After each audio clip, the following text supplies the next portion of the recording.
it's very important for all women to know how to calculate their safe days and their unsafe period, such that you can be able to prevent unwanted pregnancy, and in case you need pregnancy, you know when to have sexual intercourse in order to get pregnant.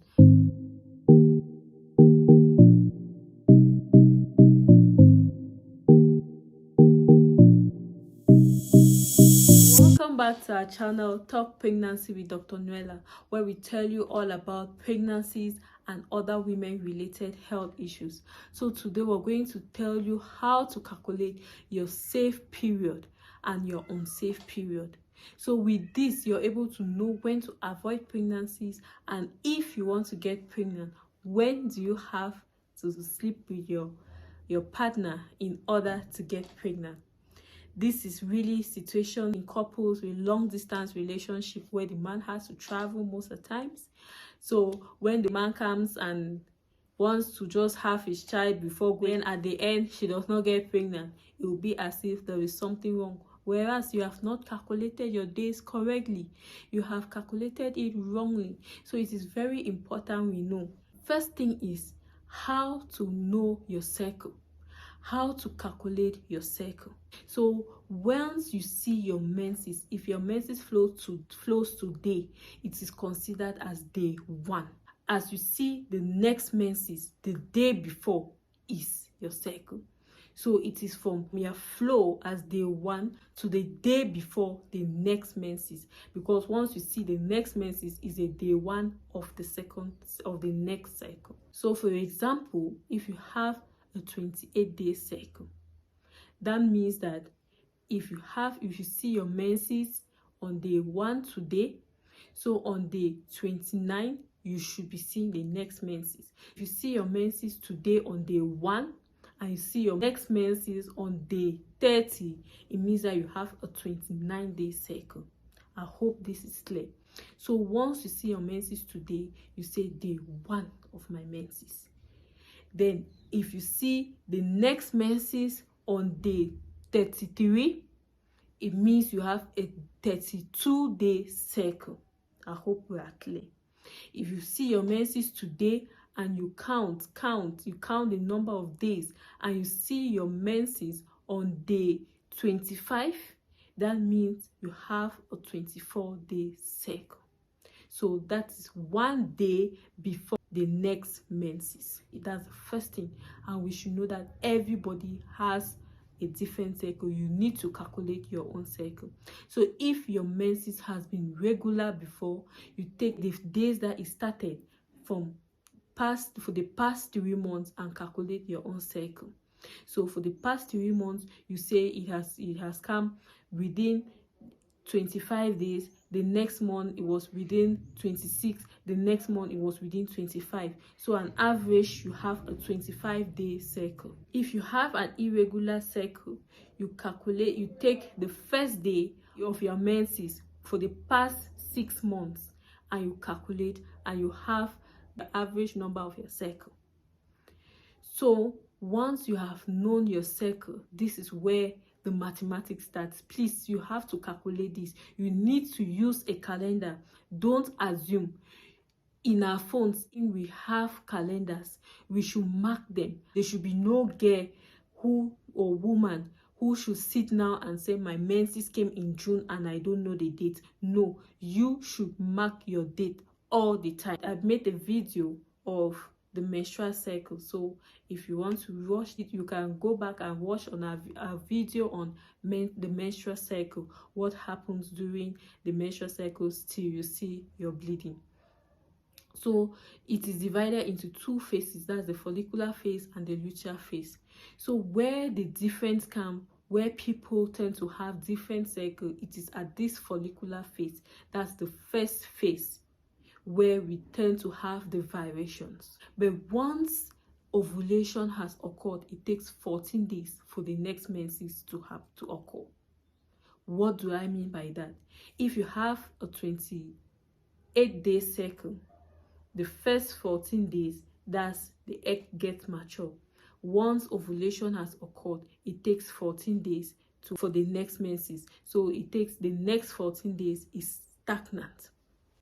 Okay, So 28-day cycle, the first phase is 14 days, the second phase is 14 days. For a 30-day cycle, the first phase is what? 16 days, the second phase 14 days. For a 26-day cycle, the first phase is 12 days, the second phase 14 days. So the second phase must be 14 days.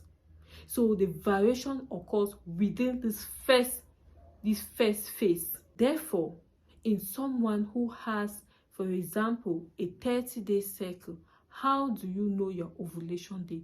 You take 30 minus 14. So once you take 30 minus 14, what does it give you? 16. So on day 16 of your menses, on day 16 of your cycle is your ovulation day. The sperms can stay in a woman for 5 days. So we take 5 days before, and once the egg 5 days before as the cutoff point, then once the egg is released, it stays for at least 24 hours. How can you calculate your unsafe period? You take 5 days before and at least 1 or 2 days after. So you know now that this is your unsafe period. So if you say on day 16 is my ovulation day, you take 5 days before and then 2 or 3 days after. That is the unsafe period. In a 28-day cycle, if you take 28 minus 14, it gives you 14. On day 14 is your ovulation day. You take 5 days before and you take 2 or 3 days after that ovulation day. So that's why many people tend to say that ovulation day is on day 14. But if you have a longer cycle, like 30 days, 30 minus 14 gives you 16. So it's Easter on day 16, that is your ovulation day. So you see that if you are thinking that your ovulation day is on day 14, then you have missed it. You have missed that time.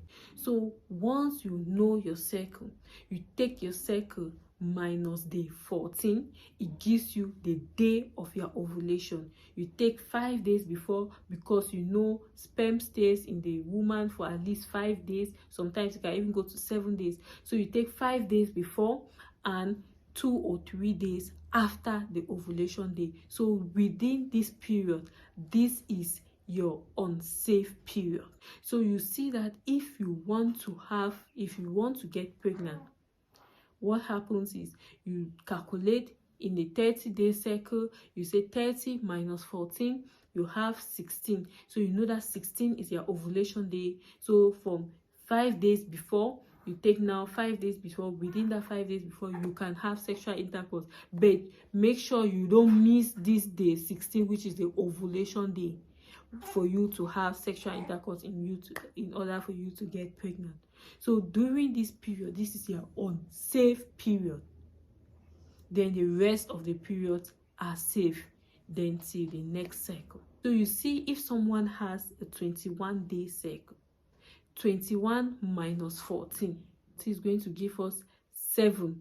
So it's on day 7 is the ovulation day, and if you take 5 days before, you will see that it is going to day 2. So it means that this is the case where people always say they had sex during their menses, when they were seeing their menses, which most of the times we don't advise that. But some people always feel that when they are seeing their menses, that's their most safest period. But you see someone who has not calculated the menses say, I had sexual intercourse during my menses and I'm pregnant, and you're confused. No, it means you have a shorter period. So you see someone with a 21-day cycle, if you take 21 minus 14, it gives you 7. That's day 7 is the person's ovulation period. It's already ovulation. So if you take 5 days before, that's day 2. So it means that the person, as you start seeing your menses, the next day you're already unsafe. Once you're able to calculate this, it's very, very helpful for you. It's going to prevent you from unwanted pregnancies. It's going to help you to time and know when to have children and when not to have children. So if this was helpful to you, please give a thumbs up to that video, and if you have any comment, please drop it on the comment section. If you want us to calculate or help you in calculation of your menstrual cycle, you can sign up and book for our consultations. Thank you very much. I love you.